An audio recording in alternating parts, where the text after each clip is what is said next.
నమస్తే welcome to మనం TV నేను మీ ప్రియాంకారావు చంద్రబాబు నాయుడుకి ప్రశాంత్ కిషోర్ చేసిన సర్వే రిపోర్ట్ అందింది అసలు ఈ సర్వే రిపోర్ట్ లో ఏముంది ప్రశాంత్ కిషోర్ చేసిన సర్వే ఏం చెప్తుంది అనేది ఒకసారి చూస్తే 130 సీట్లు కూటమి గెలుచుకోబోతుంది కంగ్రాట్యులేషన్స్ టు బాబు గారు అంటూ ఆ సర్వే రిపోర్ట్ లో ఉన్నట్టు తెలుస్తోంది ఇక ఈ సర్వే రిపోర్ట్ చూసిన బాబు గారు ఎంతో సంతోషంగా ఉన్నట్టు తెలుస్తోంది అసలు ఈ సర్వే ఏం చెప్తుంది ఇంకా అలానే ఈ సర్వే రిపోర్ట్ లో ఇంకేం అంశాలు ఉన్నాయి అనేది మనతో డిస్కస్ చేయడానికి ఈ రోజు మా కొలీగ్ వలి గారు ఉన్నారు వలి గారు నమస్తే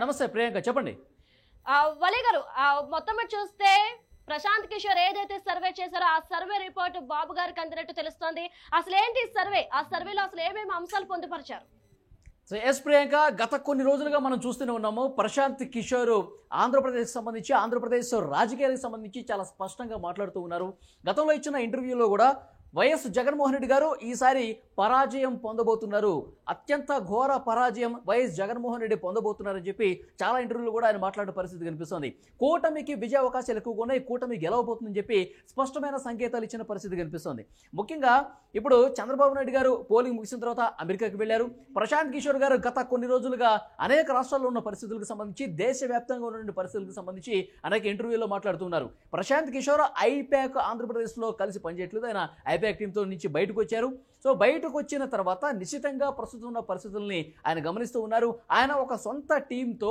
తనకు ఇంట్రెస్ట్ ఉన్నటువంటి స్టేట్లకు సంబంధించి ఆయన సర్వే చేయించుకున్నట్టుగా తెలుస్తుంది ముఖ్యంగా ఆంధ్రప్రదేశ్ విషయానికి సంబంధించి గత కొన్నాళ్ళుగా ఆయన మాట్లాడుతూ ఉన్నారు వైఎస్ జగన్మోహన్ రెడ్డి గారు ఎందుకు ఓడిపోతున్నారు దానికి కారణాలు ఏంటో కూడా గత ఇంటర్వ్యూలో చాలా సందర్భాల్లో చెప్పిన పరిస్థితి కనిపిస్తుంది సో గత సంవత్సరం చంద్రబాబు నాయుడిని నేరుగా లోకేష్తో కలిసిన పరిస్థితి మనం చూసాం ఎందుకంటే ఆంధ్రప్రదేశ్లో వైఎస్ జగన్మోహన్ రెడ్డి గారికి వ్యతిరేక గాలి వీస్తోంది వైఎస్ జగన్మోహన్ రెడ్డి గారి ప్రభుత్వం ఈసారి ఉండబోదు అని చెప్పి ఆయన గతంలోనే కొంత సమాచారం ఉంది సో దాన్నే చంద్రబాబు నాయుడు గారితో కూడా పంచుకునే పరిస్థితి కనిపిస్తుంది ఇప్పుడు పోలింగ్ ముగిసిన తర్వాత ఆయనకు ఉన్నటువంటి రిపోర్ట్స్ ను బహిర్గతమైనట్టుగా తెలుస్తుంది ఒక రిపోర్ట్ ను నారా చంద్రబాబు నాయుడుకి పంపించినట్టుగా మనకి తాజాగా వస్తున్న సమాచారం ప్రస్తుతం సోషల్ మీడియాలో ఇదే హాట్ టాపిక్ గా కనిపిస్తుంది 130 స్థానాలు రాబోతున్నాయి 130 స్థానాలు ప్లస్ ఆర్ మైనస్ 10 అనమాట 130కి 10 అటు ఇటు కావచ్చు 10 తక్కువ కావచ్చు ఎక్కువ కావచ్చు అంటే 120 నుంచి 140 స్థానాల వరకు కూటమి గెలిచే అవకాశాలు చాలా స్పష్టంగా కనిపిస్తున్నాయి ఎందుకంటే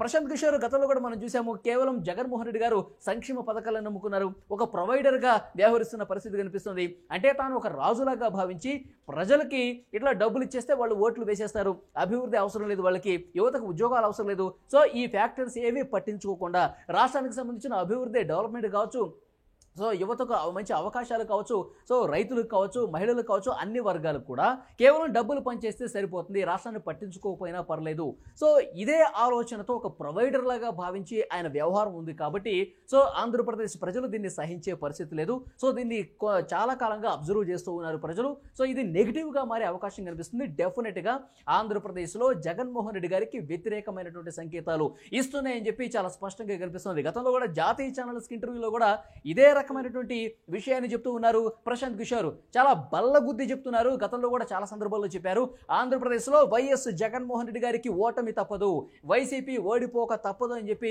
చాలా స్పష్టంగా చెప్పారు ఇప్పుడు పోలింగ్ తర్వాత కూడా దీనికే కట్టుబడి ఉన్నారు ప్రశాంత్ కిషోర్ సో దీని నుంచి పట్టు సడలకుండా ఇదే విషయానికి కట్టుబడి సో భారీగా పోలింగ్ శాతం నమోదైన విషయాన్ని కూడా ఆ లేఖలో ప్రస్తావించినట్టుగా తెలుస్తుంది ప్రశాంత్ కిషోర్ రిపోర్ట్లో కొన్ని ముఖ్యమైన విషయాలు ఏంటంటే సో భారీగా పోలింగ్ శాతం నమోదైంది అది డెఫినెట్గా ప్రభుత్వ వ్యతిరేకతను తెలియజేస్తుంది అన్ని వర్గాలు కూడా మెజారిటీ ప్రజలు ప్రభుత్వానికి వ్యతిరేకంగా ఓటు వేశారు పనిచేశారు గతంలో మనం చూసాం ప్రియాంక సజ్జల రామకృష్ణారెడ్డి మాట్లాడారు సో ముఖ్యంగా ఆయన మాటలు బట్టి మనం అర్థం చేసుకోవాల్సిన విషయం ఏంటంటే భారీగా పోలింగ్ నమోదైందంటే మహిళలు గ్రామీణులు ఎక్కువగా పోలింగ్లో పాల్గొన్నారు ఓటు వేశారు సో డెఫినెట్గా సంక్షేమ పథకాల లబ్ధిదారులు ఆంధ్రప్రదేశ్ ప్రభుత్వానికి వైఎస్ఆర్సీపీకి జగన్మోహన్ రెడ్డి గారికి అత్యంత అనుకూలంగా వ్యవహరించబట్టే సో అంత భారీ పోలింగ్ నమోదైందని చెప్పి సజ్జల రామకృష్ణారెడ్డి చెప్పుకున్న పరిస్థితి కనిపిస్తుంది కానీ మనకు వస్తున్నటువంటి తాజా రిపోర్ట్ ప్రశాంత్ కిషోర్ రిపోర్ట్ను బట్టి చాలా క్లియర్గా అర్థమవుతుంది భారీగా పోలింగ్ శాతం నమోదైందంటే కనుక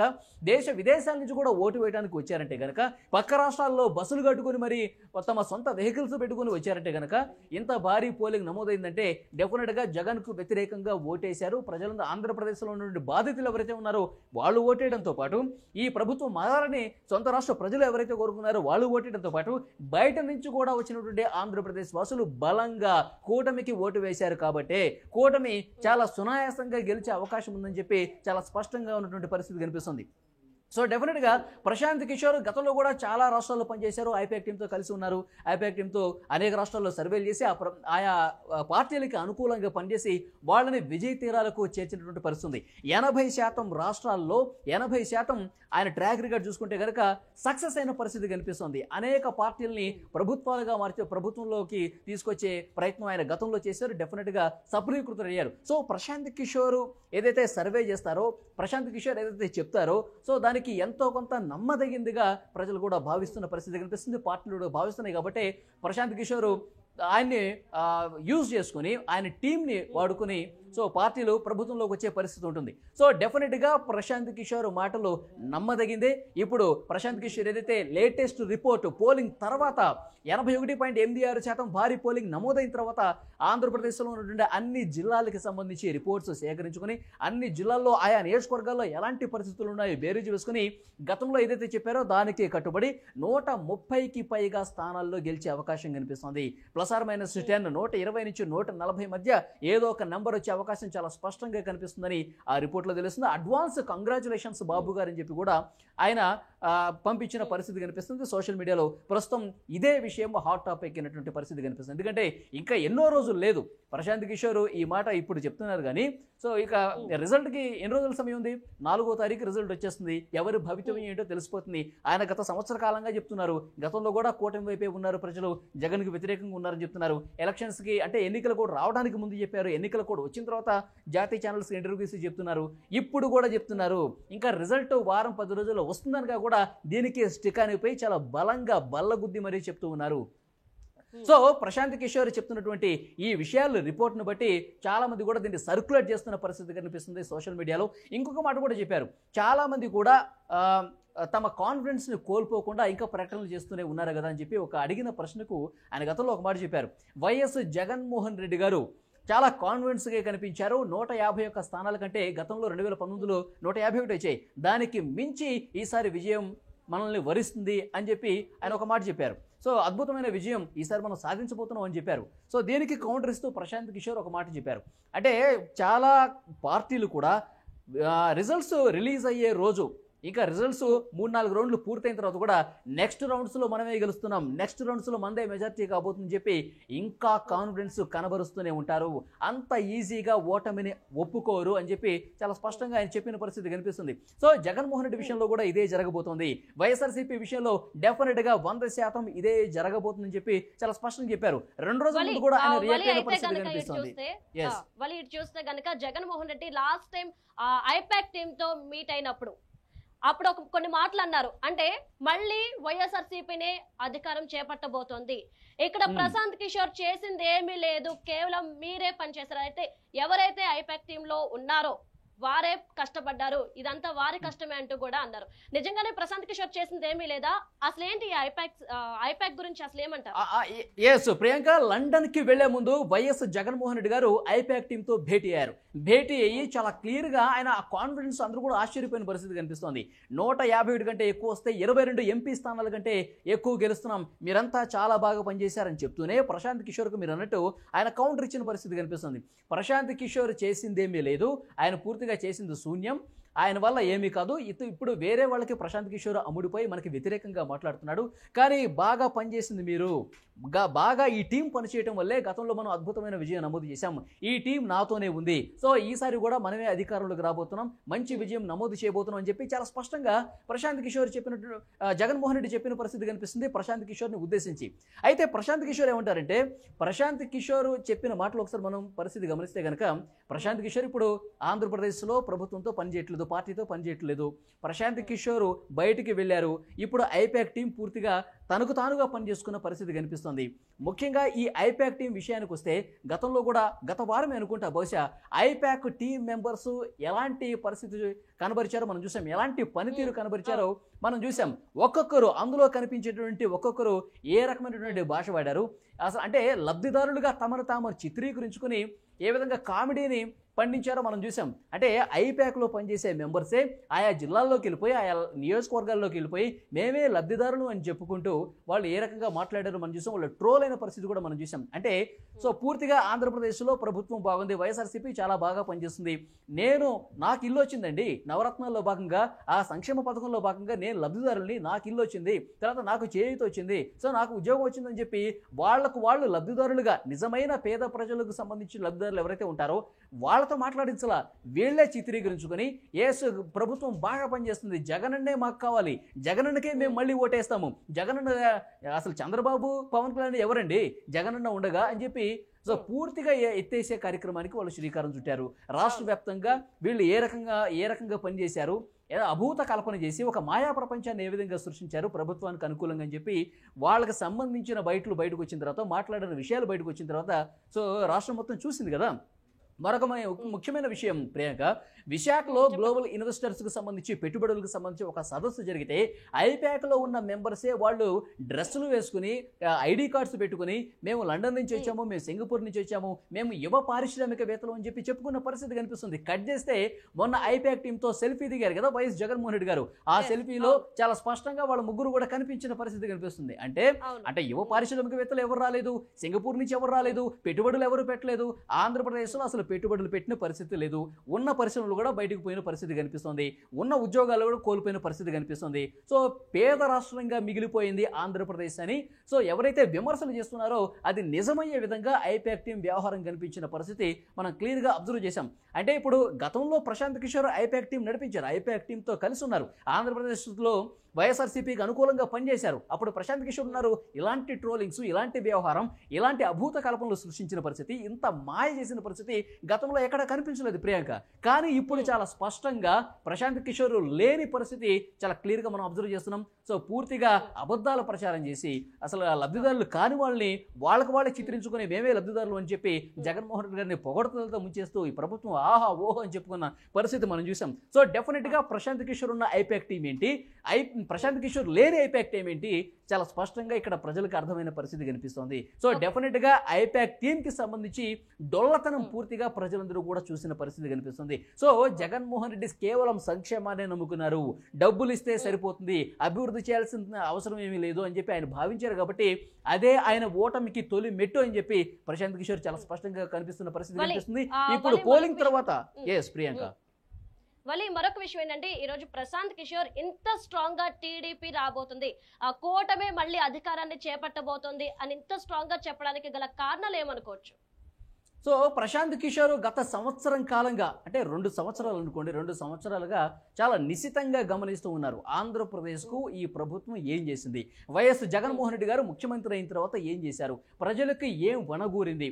అంటే ప్రభుత్వం పట్ల సంతృప్తి ఉంటేనే ప్రజలు ఓట్లేస్తారు, గెలిపిస్తారు. కానీ చాలా వర్గాలు కూడా పూర్తిగా వ్యతిరేకం ఉన్న పరిస్థితి కనిపిస్తుంది. వైఎస్ జగన్మోహన్ రెడ్డి గారి పనితీరు అస్సలు బాగాలేదు, కేవలం ఆయన ప్రొవైడర్గా ఉన్నారు కాబట్టే ప్రజలు ఆయన్ని విశ్వసించిన పరిస్థితి కనిపిస్తుంది. ప్రస్తుతం జగన్మోహన్ రెడ్డి గారు 2019లో ఎప్పుడైతే అధికారంలోకి చేపట్టారో అప్పటి నుంచే ఆయన విధ్వంసకర పాలన స్టార్ట్ అయిందని చెప్పగానే చెప్పారు ప్రశాంత్ కిషోర్. ఎప్పుడైతే ప్రజావేదికను కూల్చేశారో అప్పుడే అతని పతనానికి మొదటి మెట్టుగా భావించిన పరిస్థితి కనిపిస్తుంది. తర్వాత అమరావతిని నిర్వీర్యం చేసిన పరిస్థితి కనిపిస్తుంది. సరే అమరావతి లేదు, 1,00,000 కోట్ల రూపాయలు పెట్టుబడి తీసుకొచ్చి ఇక్కడ కొత్త రాష్ట్రానికి, ఇంకా విభజన వల్ల తీవ్రంగా నష్టపోయినటువంటి రాష్ట్రానికి అంత పెట్టుబడులు పెట్టి ఇక్కడ రాజధాని నిర్మాణం చేయాల్సిన అవసరం ఏముందని చెప్పి 3 రాజధానులు తీసుకొచ్చారు. మరి ఆ 3 రాజధానుల పరిస్థితి ఏమైంది? గత కొన్ని సంవత్సరాలుగా మనం చూస్తున్నాము అమరావతిని పూర్తిగా నిర్వీర్యం చేసింది కాక అసలు ఆంధ్రప్రదేశ్కు రాజధాని లేని రాష్ట్రంగా చేసినటువంటి పరిస్థితి ఉంది కదా. విశాఖలో చూసుకుంటే కనుక విశాఖలో ఈ దసరాకు వచ్చేస్తున్నాము, దసరా నుంచే పాలన, సంక్రాంతి నుంచే పాలన, దీపావళి నుంచే పాలన చెప్పారు, మీనమేషాలు లెక్కించారు. సరే మీరు విశాఖ వెళ్ళైనా సరే అక్కడ పరిపాలన ప్రారంభించారా? పూర్తిగా అక్కడ రిషికొండను తవ్వేసి తమ సొంత ప్యాలెస్ను నిర్మించుకునే దాని మీద దృష్టి పెట్టారు. అక్కడ కోట్ల రూపాయలు ఖర్చు చేస్తున్నారు, విశాఖ భూముల్ని కబ్జా చేస్తున్నారు. కానీ విశాఖకు సంబంధించి ఏమీ అభివృద్ధి చేశారు మీరు? సరే విశాఖ నుంచి పరిపాలన అన్నారు కదా, మరి అక్కడ కూర్చొని పరిపాలన చేయొచ్చు కదా. సో ఈ రకమైన పరిస్థితి లేదు. సో రాజధాని పూర్తిగా విస్మరించిన పరిస్థితి కనిపిస్తుంది. మరి ఫ్యాక్టరీలు ఏమైనా వచ్చాయా, కొత్తగా పరిశ్రమలు ఏమైనా వచ్చాయా? సో లూలు మాల్తో పాటు ఇక్కడ రావాల్సిన పరిశ్రమలు రాకపోగా ఉన్నటువంటి పరిశ్రమలు కూడా పూర్తిగా బయటికి వెళ్ళిపోయిన పరిస్థితి కనిపిస్తోంది. సో ఇక్కడ ఉన్నటువంటి పరిశ్రమలు పోవటం వల్ల చాలామంది ఉద్యోగ అవకాశాలు కూడా కోల్పోయినటువంటి పరిస్థితి కనిపిస్తుంది. ఒకవైపు ఉద్యోగాలు లేవు, పరిశ్రమలు లేవు, తర్వాత రాష్ట్రానికి రావాల్సినటువంటి న్యాయంగా రావాల్సినటువంటి హక్కులు కూడా దక్కని పరిస్థితి కనిపిస్తుంది. ఎందుకంటే విభజన చట్టంలో చాలా స్పష్టంగా ఉంది ఆంధ్రప్రదేశ్కు ప్రత్యేక హోదా ఏది, నేను అధికారంలోకి వచ్చిన తర్వాత పూర్తి స్థాయిలో కేంద్రం మెడలు వంచి నేను ప్రత్యేక హోదా తీసుకొస్తానని చెప్పారు. దాన్ని పూర్తిగా విస్మరించిన పరిస్థితి కనిపిస్తుంది. విభజన చట్టంలో చాలా స్పష్టంగా ఆంధ్రప్రదేశ్కు రావాల్సిన విషయాల గురించి పూర్తిగా విస్మరించారు. ముఖ్యంగా పోలవరం ప్రాజెక్టు గురించి కూడా ఇక్కడ మాట్లాడాలి. సో ఆంధ్రప్రదేశ్కు జీవనాడిగా ఉంది.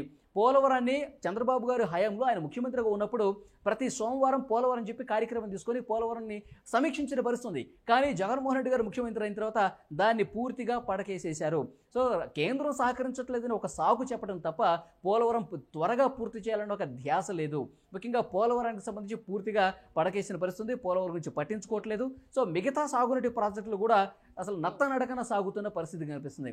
సో సాగునీటి ప్రాజెక్టుల విషయంలో చాలా బ్యాడ్ ఉంది పరిస్థితి. తర్వాత రాజధాని లేదు, పరిశ్రమలు లేవు, ఉద్యోగాలు లేవు. తర్వాత ఇప్పుడు ప్రభుత్వ ఉద్యోగులు కూడా పూర్తిగా వ్యతిరేకంగా ఉన్నారు. సో ప్రభుత్వం ఎప్పుడైతే మన ప్రభుత్వం వస్తుందో సిపిఎస్ రద్దు చేస్తామని చెప్పారు, కాంట్రిబ్యూటరీ పెన్షన్ స్కీమ్ రద్దు చేసేస్తాము, ఓల్డ్ పెన్షన్ స్కీమ్ తీసుకొస్తామని చెప్పారు వైఎస్ జగన్మోహన్ రెడ్డి గారు. కానీ మొదటి వారంలోనే చేస్తామని చెప్పారు, కానీ చేయలేని పరిస్థితి ఉంది కదా.